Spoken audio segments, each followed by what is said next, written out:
All right, Sam. Thanks for coming on the podcast today, and I'll do a quick intro first from my side, and then we'll go over to you. So, from what I understand, you started the UK's leading personal branding agency and built over 150 personal brands so far, mostly for founders. I think you have about 18 employees, and from what I've gathered, you've probably done about seven figures in revenue, or at least came pretty close. And all of that by, I think you're 23 or maybe 24 years old right now, which is quite impressive. So there's a few things I think we're going to talk about today. One is just building an agency. You've jumped into that pretty at a pretty young age and quite successfully. So I think that's something that will be very interesting to talk about. And then the second part is obviously the whole phenomenon of personal brands around founders, which I think is quite a recent thing and something that we see a lot about. I'd love to talk to you about that. And then obviously, how does someone who's listening to this or myself talking to you right now, how do we build a personal brand? Which that obviously that's your expertise. So that's possibly the most fun part of the conversation. But yeah, man, thanks for joining. Was I roughly correct about the things that I said? Yeah, man, you were bang on. I appreciate the very warm introduction. Very kind of you. You absolutely nailed it. And yeah, happy to be here. So thanks for having me on the pod, man. Nice, great. So look, you started this agency quite early. I think probably straight out of uni, and I'm curious. I mean, firstly, how did the whole thing start? But also maybe a little bit before that. Did you always know you were going to have a business? Was it, were you, how were you at school? Did you like it or not at all? Was it always, were you always kind of entrepreneurial? Yeah, yeah. So I was actually pretty good in school. I was a pretty good student. To be fair, I would have done pretty well. I think in like a corporate career. Like I had like the background for it, and I guess that's the direction I was going in until I was probably 16, 17. When I got to my last year at school, I found this like passion for psychology, but the school I was at, they didn't offer that as a course, so I couldn't study it. So I kind of took matters into my own hands and just started studying it myself in my spare time. And I actually started a blog, like basically teaching other people the things I was learning. So it was a psychology blog for young people at the time. And um, that was like my first kind of insight into entrepreneurship. I guess I didn't even know that that was a thing at the time, but building something from nothing. And I fell in love with that, right? I fell in love with the idea of building something from nothing. So I was kind of writing that blog throughout my sixth form whilst I was studying, which exposed me to marketing as well, obviously, because trying to grow a blog. So I was learning about psychology and then also learning about marketing, which, as most people will know, they go hand in hand. And really developed this passion for it. And I think I knew at that point that I always wanted to start something for myself and build things from the ground up, which I still went to uni actually. So I took that into uni because I still wasn't quite sure what I was doing. Studied psychology naturally at uni, and yeah, tried to. When I was at uni, it was like the age of like Iman had just like blown up. Like Iman Ghazi Uh was huh. like the guy when I was at uni. So I was kind of exposed to him and like who else was there? There was like Sam Ovens. So I'm like seeing their content all the time, and got really interested in the agency world. I realized that it was a way for me to build a business whilst also using the psychology and the marketing that I was learning. So I was kind of trying to get all sorts of different like freelance marketing projects whilst I was at uni and basically build an agency out of it. Anyway, I wasn't great at it. Like I didn't really get many projects. Everyone I went to, I was like emailing people, messaging like founders, and they were all like, "Who the hell are you? Like, who is this kid trying to sell me marketing?" And fair enough, right? I was just this kid. So what I started doing was I was like, right, I've done this blog before. Let me take what I'm learning and share it on the most businessy platform I know. So I go to LinkedIn, and for like at the time, so this is probably like 2019, I think. In 2019, for this like I was quite a lad's lad at uni to be posting on LinkedIn sharing like marketing tips. It was so weird, right? A few of my mates gave me a bit of stick for it. It's fair to say. But I started doing that, and I started just like basically showing people what I knew. I was showing people that yes, I was young, but I still know more about marketing than most of these people running businesses. So I started doing that, and over a year or so, people started taking notice of it, and I started getting people saying, "Look, I've seen you post on LinkedIn. Can you?" help me build out my own profile? Can you help me like teach me how to create content myself? So I thought, all right, this is interesting. People are asking me for help on LinkedIn, but not the other like marketing projects that I wanted. So it made sense at that point just to like transition slightly. So I kind of pivoted, coached, consulted people throughout my last year of uni whilst I was studying. And then as soon as I came out of uni, I built the agency, which is more focused on like, we still coach and consult people a little bit, but we're much more focused on building personal brands for founders, for executives. So we take a much more active role in building their presence online. So I launched that straight out of university, graduated into the middle of the pandemic, basically had like a free shot, if you like. So I gave myself 6 months, um, built the agency off the back of it. I'd moved to a new city. I didn't know anyone there. I was, apart from my girlfriend, whose spare bedroom I was living in her uni accommodation. And I was like, right, I've got 6 months of my student loan left. I've got to make this work in 6 months, or I'll go and get a job. Um, 6 months later, I think we were doing 10K a month. We were looking at hiring our first few team members part time. So yeah, it really took off over like the back end of 2020, 2021. Amazing. Um, One thing that's interesting, you said it was obviously awkward for you to post on LinkedIn when you were that young, and I mean, it's awkward to post on LinkedIn regardless of your age. So, and that's what stops most people, right? But and I can imagine that it's even more awkward when you're like, yeah, 20, right? And you're like, well, what, I don't know, like, what do you know? What am I going to do on this? Everyone's wearing like a suit and a Yeah. tie, and they're like Yeah. corporate, and I'm gonna like be posting stuff. But do you think it was still just like you said, well, I'll do whatever it takes, or like that desire, or you just kind of, you cared but you didn't care too much, or what kind of got you over that? Because I think that's quite an important question, because that's exactly what stops most people. It's either time or just it's awkward, or it's like, what do I have to say? Yeah, 100%. I felt awkward. I remember like posting my first video. I was holding my phone and I was like shaking as I was recording it. Like I was so nervous, but I was also like, are you really going to let other people's opinions stop you from building the Mm. life you want to build? No, for me, I'm not going to do that. So there was a very clear bigger picture, and I think once you understand the possibilities that you can create when you do it, it makes it much easier just to get over the fear. So it was a feel the fear and do it anyway kind of scenario.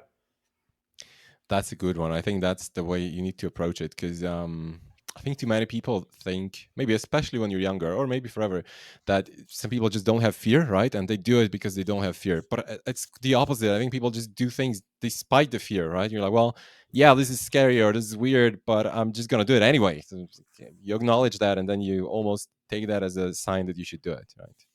Yeah, it's meant to be like that. Like if it wasn't difficult, if it wasn't important, it would be easy. So you're meant to feel like that. Is that something that you work on with your clients as well? Because I imagine that many of them have that, you know, Yeah. belief system that they're kind of not sure about it.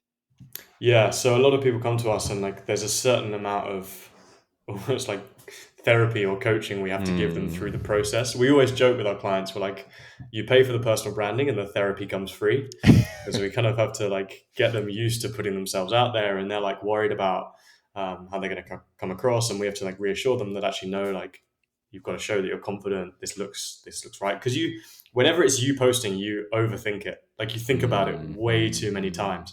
Other people aren't looking at it with that degree of scrutiny.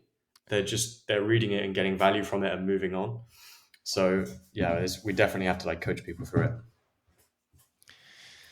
I can imagine.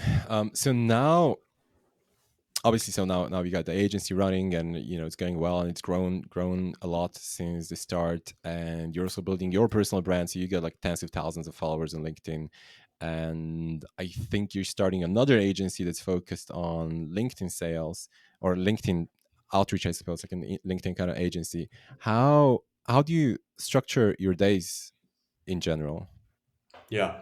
So I'm an early riser. I'm kind of in the phase of Kurogo as an agency where I'm we're in kind of growth and scaling mode. So I still have a lot to do there. You know, if we were to sit back and be happy with the size we are, then my life I'd have a lot less to do. But because we're in the growth phase, I'm still like very actively involved in the business. So I'm an early riser. I start early. I typically get up at like 5:30, start work at 6, and I like to kind of crack through some important work before everyone else kind of gets at their desks and really get ahead for the day. So that might be developing a new marketing strategy for the business, building out a new channel for acquisition. It might be working on processes or even some client campaigns. So typically, that's like where most of my time is spent. Um, a lot of time on my own content as well, as that's a big channel for us. Naturally, it wouldn't make sense for me to run a personal branding agency without a personal brand. So Yeah. spend a fair amount of time on my own channel. And then yeah, the LinkedIn agency is it's nowhere near as much of a priority as Kurogo, truthfully, right now. But it's something that I am building basically to teach people the systems that we've used to grow Hmm. to the size we are. We've obviously generated a lot of business from LinkedIn in a way that isn't it's not cringy and it's not pushy. We've struck that really nice Hmm. balance where it's really authoritative and it doesn't feel cringy to do. We're not spamming people with sales pitches every day. So I think that's a system that a lot of other businesses could benefit from. So I'm building this out to basically help them implement that. So I tend to complete that kind of on the evenings. Once I've done Kurogo work, I finish my day there. I'll typically go to the gym and then work on that in the evenings for the time being. Um, Building out that kind of system ready for launch. So yeah, it's my days are busy, but I wouldn't have it any other way.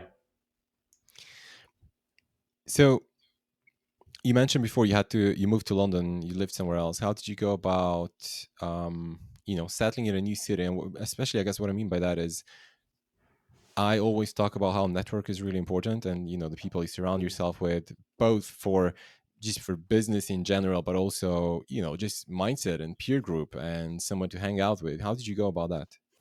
All right, before we continue, I want to take a second to talk about our sponsor. I've always been saying that one of the best ways to learn about business is by working closely with a smart and successful entrepreneur, and this might be your opportunity. Our sponsor is a company called Judge Me. Judge Me is a Shopify product review plugin, and they're the number one plugin on Shopify. They're literally, if you look at the Shopify App Store, they're in the first spot. They're bootstrapped, and they managed to outcompete other companies that raised hundreds of millions of dollars by just being smarter and building a better product. They were started by PJ, who was also a guest on the Founders Lounge, episode 54, so I recommend you to check it out. They recently moved their headquarters to London, and they're looking for smart people to join them. They're looking for product managers, engineers, and they're looking to fill other roles as well. So check out careers.judge.me and see if you find any role that you like and apply. So that's careers.judge.me. Now enjoy the rest of the episode. Yeah. So when I first moved, the first city I moved to was Oxford.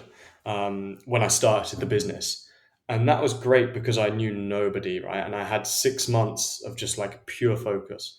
Like my health was completely dialed in. Like I wasn't distracted. I wasn't going out partying. It was literally like work, and I was playing football there, so that's kind of why I moved. I was like work and sport basically, and my life was just optimized for focus. So I had probably 6 to 9 months or so, I guess, of just pure focus when I was building the grounds of the business, and that did wonders for me. Like there was no network Mm-hmm. there, there was no friends, partnerships, or anything like that. It was just like it was focus, which was amazing for what I had. And my best advice for anyone that's building a business is just if you're building from scratch, just disappear for 6 months. Like go to another city, Mm. um, go to Costa Rica, and just focus for 6 months, right? And it will do you the world of good. When I then moved to London, it was almost the opposite. Like I'd built a business, we were established, right, and it was then about network, building my network, getting connections in London. Fortunately, London is a very easy place to do that, right? Because there's so much going on, which was one of the reasons that I moved here. Um, so yeah, just being active, looking at the. I don't really like networking. I'll be honest. Like I find it very awkward. But there's some groups that you can get involved with that are Mm. absolutely brilliant. And if you attend the right groups, you can surround yourself with like incredible people. And I have some incredible people in my network, incredible people that have like helped me through so many challenges in the business just from meeting them at events and networking clubs. So yeah, that's been great. And meeting people online as well. Like there's plenty of people. I was literally me and Lara were in the gym the other day. Lara Costa, who's got like 100K followers on LinkedIn. We just started chatting on LinkedIn, and then we meet up, and we're pretty good friends Mm-hmm. now. And it's great having that because we're both in London. We're 15 minutes from meeting. We can just talk. We can talk through problems, hash out business. We've got so many people that I can mention like that that I've maybe met online, and then you transition the relationship into in person. It's just like it's the best way to create an environment that facilitates growth. Because everywhere I go, there's other people doing amazing things, other people building their Mm, businesses. It's definitely inspiring, but also it has like the if you've got problems, you can talk through them, right? And yeah. it's you solve your challenges so easily, and you're conditioned to grow the business by spending time with those people. Yeah, yeah, 100%. I mean, that's one of the reasons why I love London. That's the main reason why I moved to London also in the first place, right? But I think it is you said two really interesting things, really important things, I think. One is to find those right groups, because there's also a lot of really crap events, right? You go to like an average meetup event, you're usually not gonna, I mean, whatever. So I've been to probably like 3 meetups in the last 5 years, and when I go there, what happens is somebody tries to sell me an MLM scheme. I'm like, okay, it's just a good reminder every few years that I don't go to those kind of events anymore. Yeah, So you've got to be it's really, careful, man. yeah, yeah, because otherwise, well, you just wasting your, well, at least you're wasting your time. At worst, you get involved into some weird scheme that you don't want to be involved with. Um, but the other thing that's also really interesting that very few people actually talk about is how, especially in that early stage, it's really important to just focus and maybe not network too much, because you got not that much to show and not that much to, like, you need to build something first, right? And I remember, I'll never forget, my friend said that to me years ago. He said, look, there are those people who go to events, and then there are those people who stay at home and actually build something. And he said, I want to be the one who's at home and builds something. And I was like, man, that is so true, right? You get some people who just go to events all the time, but what's the point? Why? Right? Yeah, You want to actually build a business. So, yeah, you need to have the right balance, or just prioritize the right things in the beginning. It's yeah, also so much 100%. easier to network when you actually have something to show and something to tell, right? Because When you have then, interesting stories, people want to talk to you, right? Like the network almost finds exactly, you when you've built a business. Yeah, exactly, the network finds you. That's a very good way to put it. Um, so another thing I'm thinking about is, obviously started the agency pretty young. There's a lot of people in their 20s, or yeah, your age or younger, and they're like, they also look at Iman and they look at all the cool kids, and they're like, yeah, I'm also going to start an agency or build a SaaS or whatever.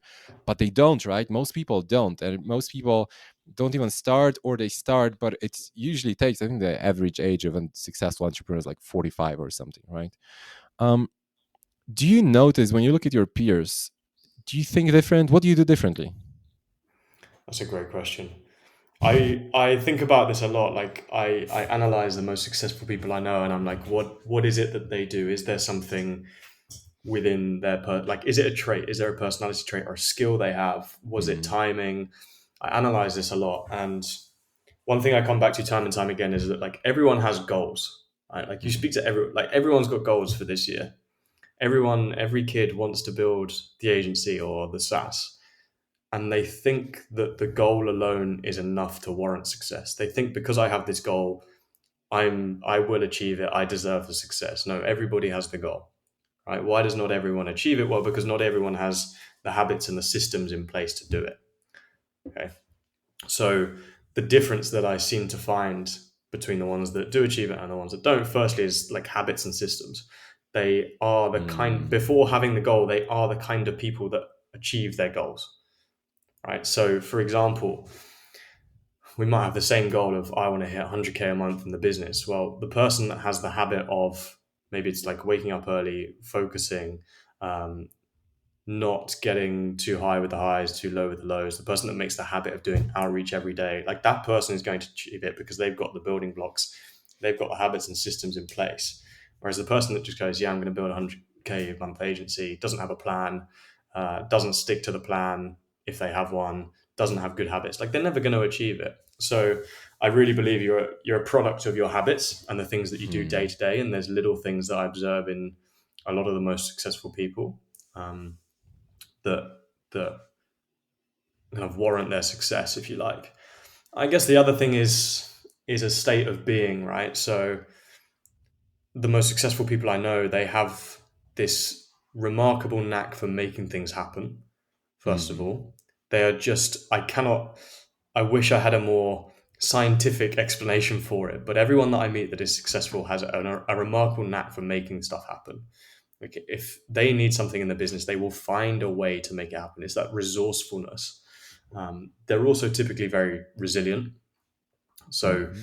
like, they get setback and they don't see setbacks as, I guess, attacks on their personality or their skill level.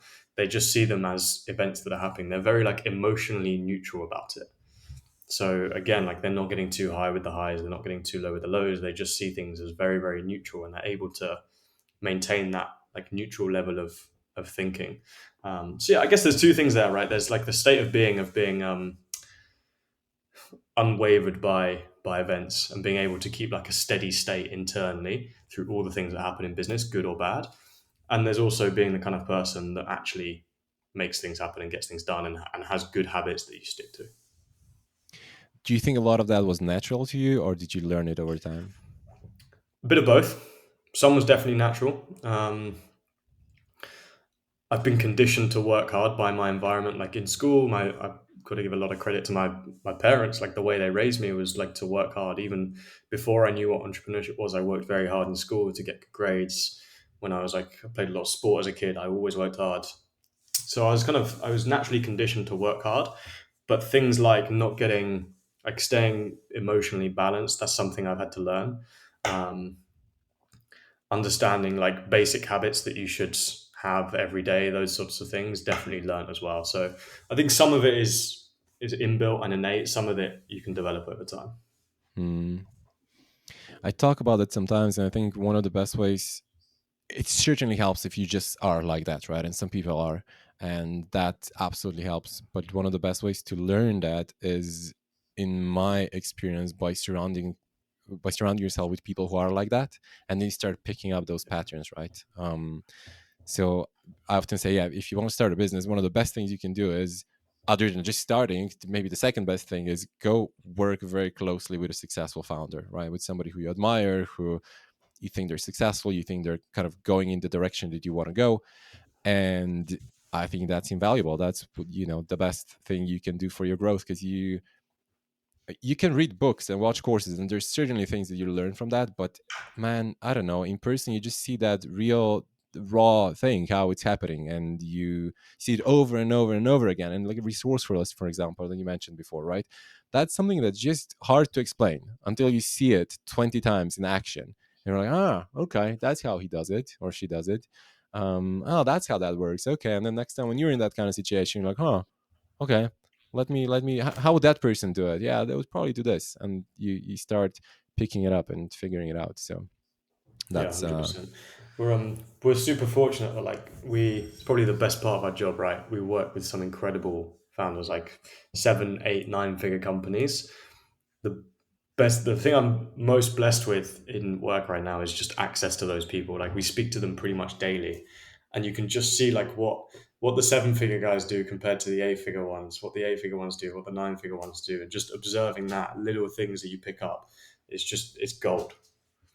do you have any interesting stories to share from working with this And I kind of share. people? I have. It's quite an interesting one, to be fair. So,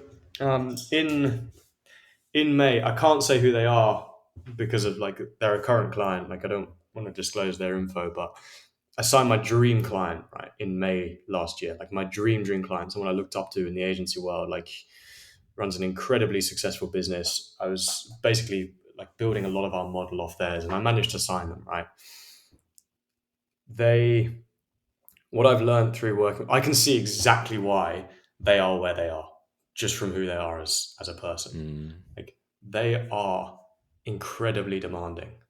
Like mm, they are unreasonable. Like mm, in a good way.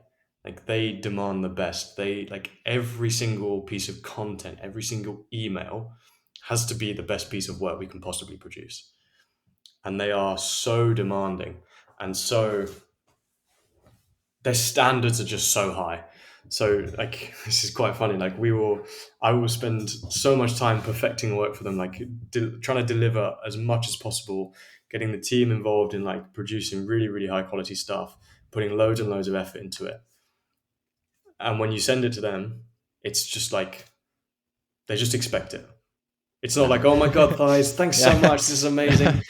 It's just expected. Like that is the Mm, standard. mm, So that for me has been a real eye opener of like what it actually takes to get to like the 8, 9 figure levels. It's yeah, mm. super cool.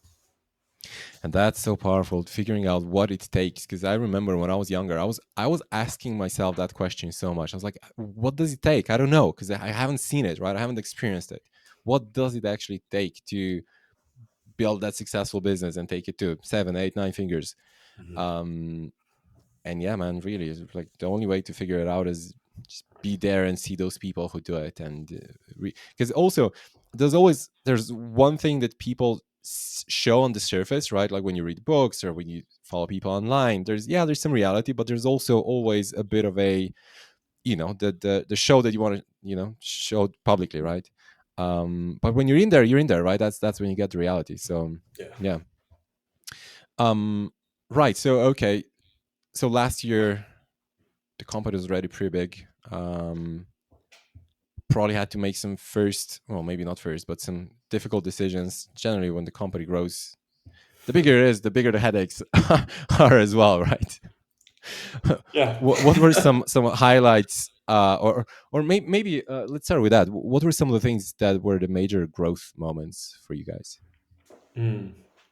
So one thing we did last year that was really interesting, and it's starting to pay dividends massively from a business perspective, was restructuring the way we operate for clients. So um, this is like anyone running an agency, like, or even not an agency, you can probably pick up the principles here and apply it to your team. I'll talk about like how it worked for us specifically, but you can pick up this like way of thinking and apply it to yourselves. We had a model where each client would work with what we called a personal brand manager. Now that personal brand manager was kind of like the one-stop shop for that client with their personal brand. They'd handle like communication, they'd handle like strategy, they'd handle content production. And the thinking was having one person allows us to develop a consistent tone of voice across everything. But actually, what that did was it meant that each person we had in those roles, they're all good, all like really good at one part, and like they were okay or good at the others because they were essentially like trying to use three different skills. What we did last year, which was like a huge like mission to basically get it in place, but now it's in place, it's working really well, was we split that into three roles. So we split one role into an account management role, a strategy role, an account management role, a content production role, and like a community management role. Mm-hmm. What that's allowed us to do is then hire specialists that are really good at each of those areas that work together on a client. The tone of voice problem is not like we haven't had that problem. It's still consistent because of the way we've set it up. And we've now got three specialists working with the client compared to one generalist. And it's Uh-huh. just like the quality of work we're producing, the results we're getting, the feedback we're getting from clients has been so much better since. So that was like it was quite rewarding, extremely difficult to roll out, but now we've rolled it out. We're super happy with it, and that's going to be like a key part of our scaling this year, I think. Mm-hmm, mm-hmm. Makes sense. How do you go about hiring? So that's another thing that's, I mean, first of all, you seem to have a good team, obviously, and that's why you guys are growing. That's why you guys are as successful as you are, right? And people are absolutely key. But it's one thing that's hard in general, but I think especially hard when you're very young because you got no references yet, right? It's like, as in, you don't know. At least that was my experience. You don't know what a good employee even looks like, right? And you don't know what that sort of role should even, what skills it needs, and that's incredibly hard. How did you figure that out, or how, how are you still doing it these days? Trial and error, to be honest with you. We made the mistake. Like I won't even cover it up. Like we hired the wrong, not necessarily the wrong people. Like they weren't bad people. We just hired the wrong people for the wrong roles at the wrong time. So we've had jobs that haven't quite worked out. We've learned like what skills are more important to us than others. And truthfully, it's just come through trial and error. We've probably Mm, wasted, I don't want to say wasted. That's not a great way to put it. But we've definitely um, spent a lot of money hiring in areas that we probably shouldn't have gone down. But the only real way to learn that was to go down that route and try it. Like it could have paid off, and it would have been like the best thing that we'd ever done, and we would have called ourselves like innovators and geniuses. But sometimes that doesn't happen. Like there's things we've gambled on that have worked well. Other things like this, sometimes they don't. So yeah, for us, definitely a lot of trial and error. which I think like I could give out all the hiring advice in the world, but every company is different, and I think it will take a few trials for you to understand what kind of like skill sets, but also personality traits you need in your Mm, hires. And I think it's for each company to figure that out. Some figure it out straight away, some take a little bit more time. But yeah, like if you are hiring, I'd the classic advice is hire slow, fire fast. I definitely advise mm, that, but also acknowledge that the chances of you getting it right first time are probably quite low. So just like accept that and be willing to try it and make a mistake because you'll learn from it down the line. mm. Makes sense. Um, okay, so switching gears a little bit, there's this massive trend. I don't know if I'm biased, but I see it everywhere of building personal brands among founders, right? I feel like 5 years ago, I don't think that was a thing, or it was just kind of starting off. And now it's everywhere wherever you look, right? And it's massive on Twitter, and it's massive on LinkedIn, and probably on other social media as well, but I don't follow others as much. There's a really interesting tweet that I've seen recently, and I'm going to read it now. So it's from Alex Lieberman, who's the founder of Morning Brew, a massive newsletter business. That's probably, I don't know, they must be approaching close to like 100 million in revenue if I had to guess. And he's a big he has a big personal brand as well. And he wrote, he said, fascinating story I was just told. One of the largest companies in the world is all in on personal brand. It has a team that trains every single employee from the most junior to the CEO on building audience online. I believe every company will operate in this way 5 years from now. So, well, that obviously I cannot verify if that's true or not, but let's say that it is. And I don't think every company will operate this way 5 years from now. I think that's probably a little bit too much, and some companies probably don't need it, and some people would probably hate it, right? There's lots of people who just don't want to be online at all. But all that being said, that's pretty extreme. And yeah, I just see a lot of people building their brand online. It feels like it's gone beyond that. I want to be an influencer. It's like kind of going in a different direction. What's happening there, and why? Yeah, it's super interesting. I agree with you. Like the way you assess that is like spot on in my opinion. I don't think it will be in every company because there's some like an oil trader is not going to build a personal brand because like their whole bag is like they don't want people to know who they are. That's fair Mm, enough. But I think in a lot of companies worldwide in 5-10 years time, personal brand manager or some formulation of the job role will be a thing. Like people will be hiring dedicated people to build personal brands, and that will become more widespread. um, there's also a tweet from Lieberman that I love, which is so Alex Lieberman, right, as you said, built what was the newsletter business that morning he built? brew. Morning Brew. Yeah, built Yeah. Morning Brew. Built his audience whilst he was doing it, and then in March last year, he puts a tweet out, and the tweet basically says, "If you're like a CEO or an exec of a B2B company and you're willing to invest $5,000 a month in building a personal brand, send me a message." It was something along those lines. The guy built $1 million revenue business off that one tweet Mhm. since March. Like because he'd built Morning Brew to the successful company it was and built his personal brand alongside it for the last like four or Mm, 5 years. And then he builds $1 million business with one tweet. Like that yeah. to me is nuts. Like wild. But you can that level of leverage you can only get by building a personal brand and a successful business together over a long period of time. Um, and that I think is why people are leaning into it more. It's because having an audience and a reputation are the two biggest assets you can possibly have. When you have an audience, you have the distribution, so you can reach people at scale and you can influence people's decision making processes. And when you have a reputation, people are more willing to buy from you, invest in you, work for you. That's just human nature, right? So when you have the two together, like you can basically do anything. You can grow your current business, you can hire the best talent, you can get investment extremely easily, and you can launch future businesses off the back of a tweet or a LinkedIn post or a blog. Like it's just the opportunities that come with it are just insane. So that's why I think people are leaning into it more. Um, I think it's probably been led by, like the influencer generation. They've almost transitioned into not just being influencers, but building personal brand themselves. And I think people are Mm, realizing the leverage that they now have. Say like mm, Iman, he could do the same thing. He could do the same thing tomorrow. Like he could launch a he could launch an agency for anything and get it mhm. to seven figures like in a week. Um, Yeah, Sam Ovens basically did it with school. yeah, Hormozy could do it. Cody Sanchez yeah. could do it. Like it's leverage. I think it all comes down to that. One example. So there's tons of examples that are really good that you already mentioned. One that I also really like is the Nick Huber. You probably know who he is. Nick Nick Huber, Cuba the rings a sweaty bell. startup guy.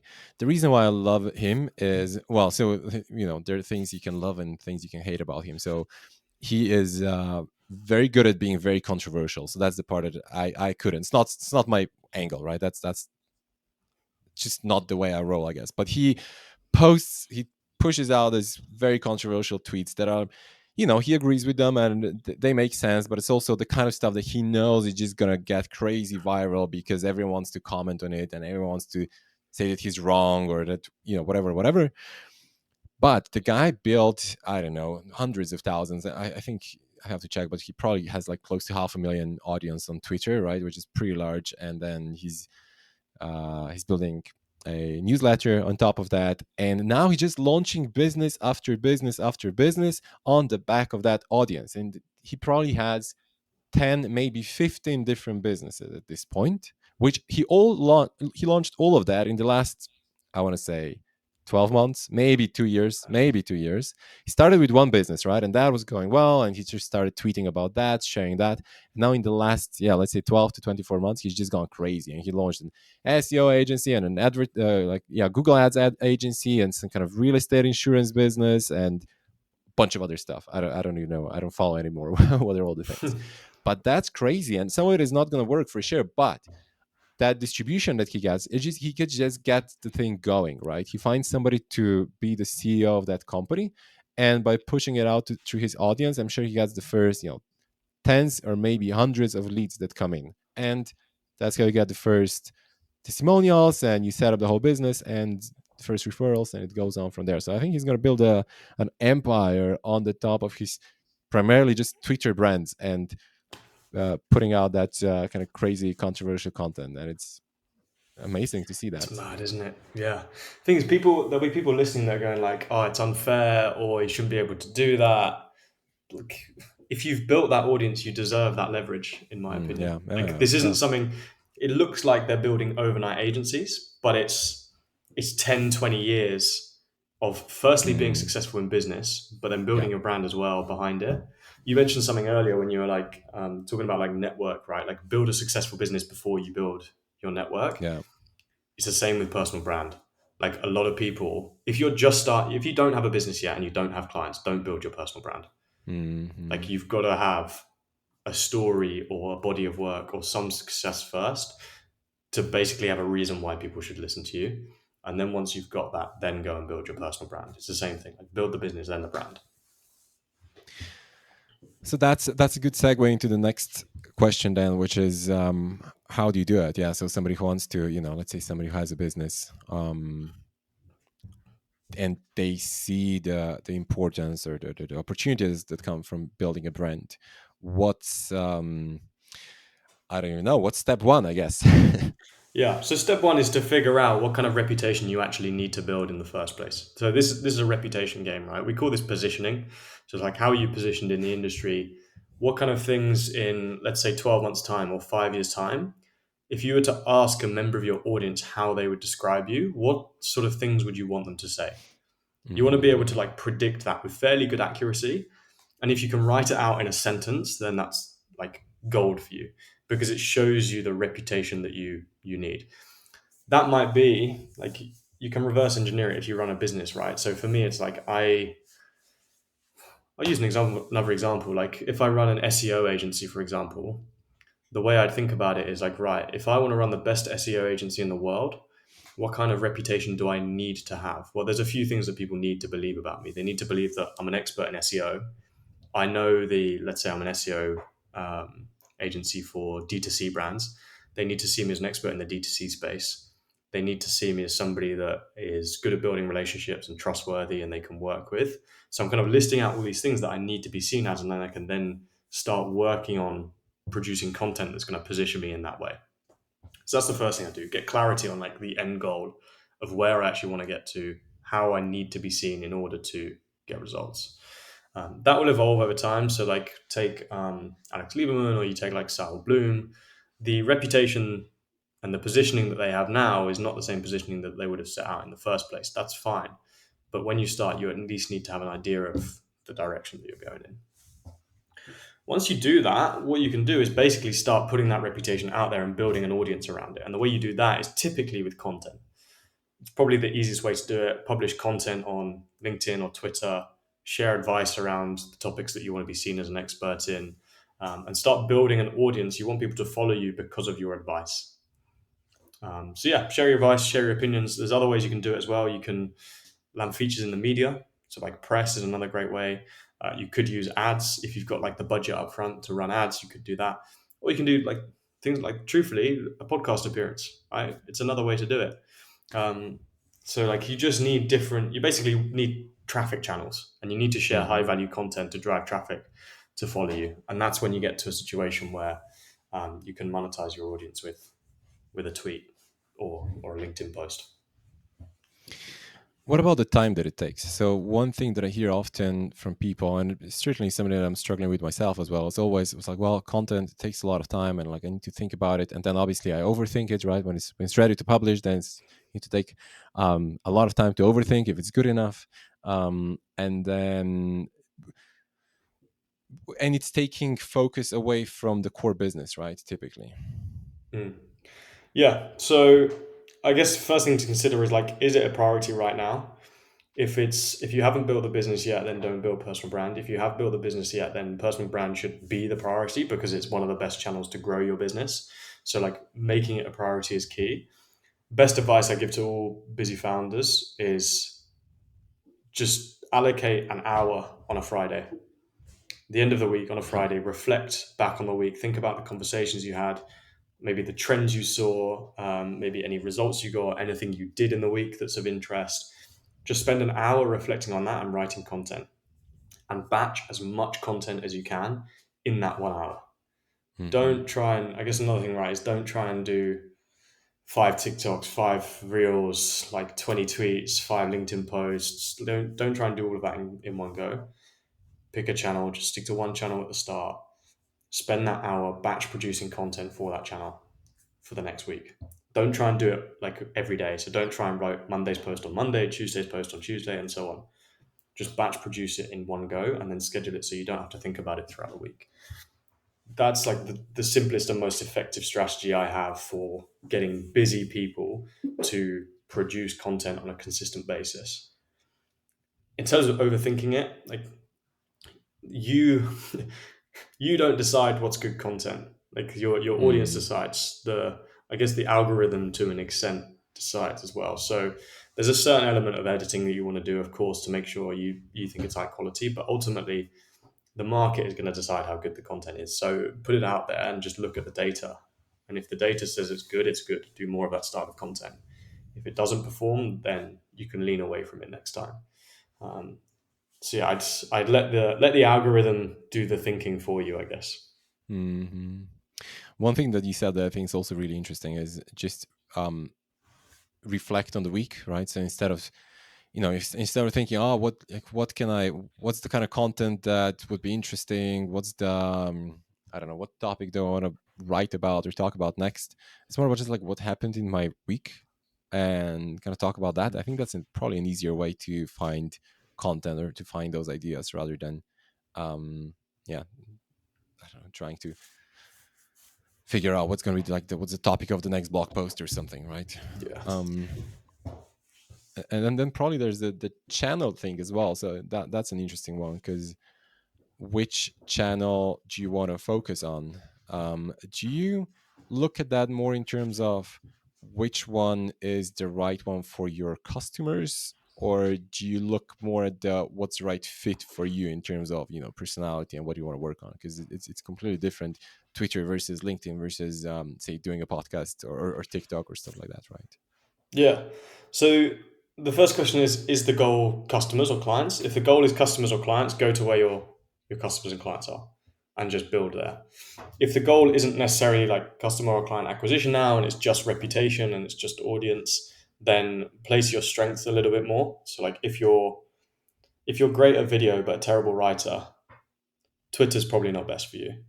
You're probably Mm, better off building on TikTok. And the reverse is true as well. So yeah, definitely play to your strengths if you don't have a set like client or customer avatar on a specific platform. If you do, then go to where they are and build on that platform. Um, my go-to, I imagine for a lot of people listening, is going to be LinkedIn. Like, I mean, if you're in the B2B space and you're not building on LinkedIn, like it's a huge wasted opportunity. Twitter's pretty good for B2B or B2C. So yeah, look at where your audience are essentially. hmm um yeah, one thing one reason why I like doing a podcast is because, let's say, if that's sort of my channel in a way, you can't actually overthink it that much. It's Mm. we're just here talking, right? It's not I'm not gonna go back and like change or edit it, or we're just here and we're just having a conversation, and that's a really easy content to put out, right? Yeah. um yeah, another thing I was going to talk about is, so newsletters, right? That's something that also, it seemed like it exploded, or it started kind of exploding maybe 3 years ago or so. Everyone started building their own newsletter, and I can see the appeal of that. I think a big argument for that is you kind of own that audience, right? With when you look at other platforms, like, you never know, the algorithm changes, you don't own it. Well, with the newsletter, you do actually own it. And I can see now in our business, where we have a large database of emails, it's like, man, that is powerful when you can send an email to all your contacts, and inevitably some of them are going to take action on that. It's Yeah, it's pretty crazy. um so how do you think around that, building your email list or newsletter? Yeah, it's mad. Who thought we'd still be using email in 2024? Like, it's wild. I don't think email's going anywhere either. Like, if email was going to go, it would have gone by now. mm, So unless there's something else that comes in and disrupts both like text and email, I don't see it going, which is super interesting. And you're right. It's like owned audience is a huge asset. Um, Twitter could change. I mean, Twitter are changing their algorithm. Like, yeah, yeah. TikTok could change the algorithm. LinkedIn organic reach could die tomorrow, and it would be very hard to grow.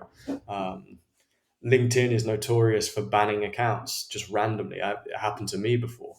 Oh, wow. Um, so like you don't control that account, and the audience is quite frankly borrowed. It's still valuable. I'm not saying there's no value in like a social media following. It's still huge because the chances of this happening are unlikely. But still, if you've got a database of emails on your newsletter, like you own that and you will have those forever. So if algorithms change or whatever, you still have access to that audience. I think there's something powerful as well, just from like being in someone's inbox.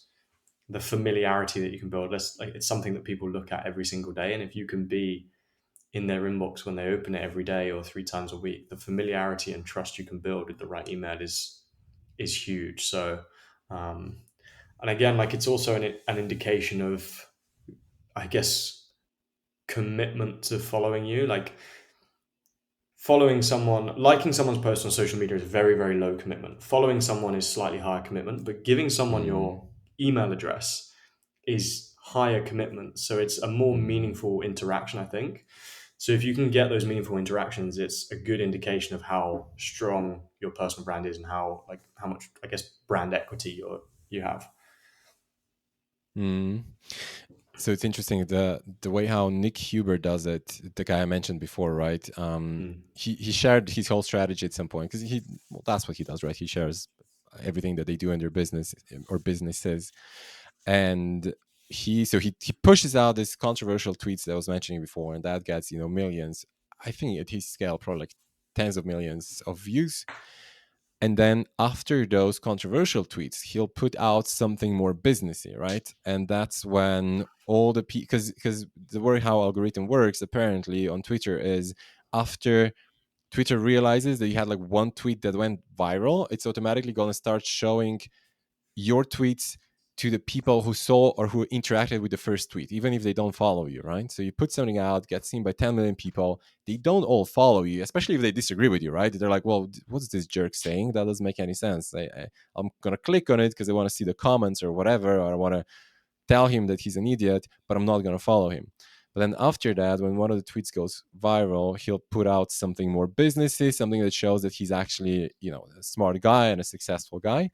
And then from that, he tries to convert people to his newsletter. And his newsletter is actually much more, structured, like serious business stuff, right? It's like, here's how we grew, here's how I think about hiring, here's like this strategy, here's how I invest my money, that kind of stuff, right? And so from his newsletter, he's actually building an audience of people who can be business partners, investors, clients, right? So that's sort of his funnel where he goes from something ridiculous that just gets a massive reach of random people out of whom probably like 99% he doesn't really care about, down to his newsletter where he has the 1% that he actually does care about. So that's a pretty interesting approach that he's taking. Smart, I like it. He's cracked Yeah. top of funnel basically. Like Yeah. Yeah. he's gaming Yeah. the algorithm for top of funnel. That's quite smart. Yeah. Yeah, but obviously, so the caveat there is that you need to have an incredibly thick skin, right? Because he Yeah. gets so much hate. He gets so much hate for his stuff, but he doesn't care. And again, maybe he's just has this contrarian thinking kind of approach. Um, and he's like, yeah, look, that's how I think. You cannot change my mind. A lot of people try, but it just all works in his advantage. I think it's also one thing. It's probably sometimes you need to be rewarded for that contrarian thinking, and then you can see, oh well, okay, so I mean it hurts a little bit because I get all this hate, but there's also the benefit that I get out of it. So maybe then it's easier to justify the hate that you get. Oh, that's funny. He's probably also getting though, like he's polarizing people. There's probably a lot of people going, do you know what? I actually really agree with him, But and for sure, exactly, yes, for sure. it I'm sure says there are, yeah. something for taking an opinion and not sitting Yeah. on the fence. Like sitting on the fence is the worst Yes. thing you can do Yeah. Yeah. Yeah, because you're right. it gets no attention. No one Yeah. follows you. So Yeah. Yeah, and that's probably how he gets those the super fans as well, right? Like people who just say like, "Yeah, I agree with you. Thanks for saying that," right? yeah, exactly. Um, so yeah, well, that's how he's playing the game. But again, I don't think that's necessarily for everyone. It's one way to do it, but not the way. Yeah. Um, cool. What's one book or course or person or experience that changed your life the most? That had the biggest impact on your life? I think a book, I'd probably say the book Psycho-Cybernetics is a great book. Interesting. Yeah. Related is a person, guy called Kwasi Johir, Hmm. was big on YouTube back in the day. I think he's still huge on YouTube. Um, Both kind of talk about the same things, which is the concept of basically like hacking your identity, which is a really interesting thing. A lot of the reason why a lot of people aren't successful is because they don't have a successful identity. So these books will basically, the books and Quasi's material will basically teach you how to become the person that is successful before you are Mm-hmm. successful, which Mm-hmm. is like huge. So um, because it's success is about being, it's like you have to be a certain type of person that is Yeah. successful. You have to be the successful person. These will basically teach you how to become that person before you are, and then reality essentially just catches up with you.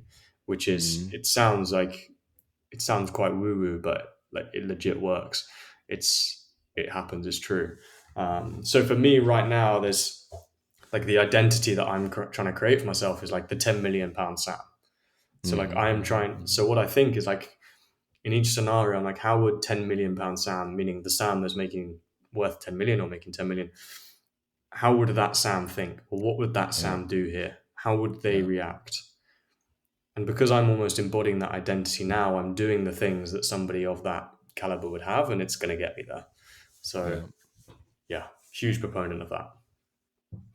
Yeah, I think that's really powerful because if you the reason you are as you are is just the actions that you took, right? The actions that you took got you to where you are, but if you keep taking the same actions, you're just going to go kind of in the same direction.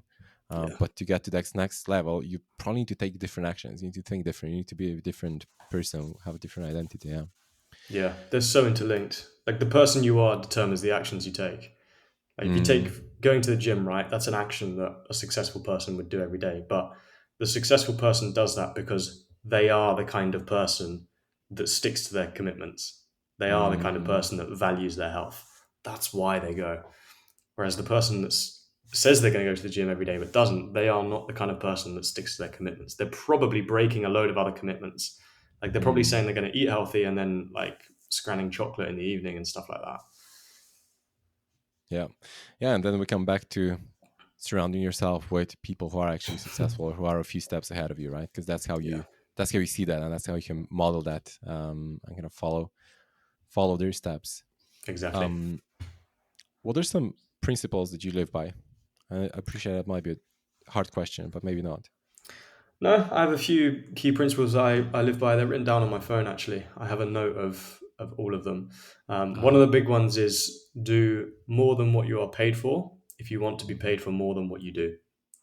So it's basically Mm-hmm, like mm-hmm, put the extra effort in the early days and you'll be rewarded. So like over delivering for a client now will give you great results. It will give you a bigger business through like case studies and testimonials and referrals. It will give you a reputation so that in the future you can monetize that reputation really, really easily. So that's like quite a big one that I live by. What are some others that I have? I'm trying to find my note of um, of principles. but that makes sense. Yeah, that's I think again, maybe especially when you're just starting, always I think it's always good to over deliver, but especially when you're just starting because you don't have that much to show yet, right? And it's like Mm, that's the way to actually prove yourself in those early days. yeah, 100%. Another one that I live by is that there are only three people that truly matter. The only person that you should compare yourself to is previous you. The only person that you should focus on is current you, and the only person you should be aiming to please is future you. And that served me quite well. Mm, That's quite a recent one that I've kind of added in the last like 6 months. That's serving me really well because I was quite susceptible to like a comparison, trying to people please. Just focus on those three people: past you, current you, mm-hmm. future you. Nice. Any other? That's it for today. I can't find my note. That's gonna have to be it. I can't rattle them off the All top of my right. head. I should be able to. Oh. All right. Next for the next episode. Sam, thanks a lot for coming on. So we are going to link to your LinkedIn and your agency page, and let me know if you got anything else interesting to share. I know that you guys have also you got like a quiz where people can calculate what their personal brand score is and all that kind of fun stuff that you guys do. So we're going to link to whatever is the most interesting for people to check out.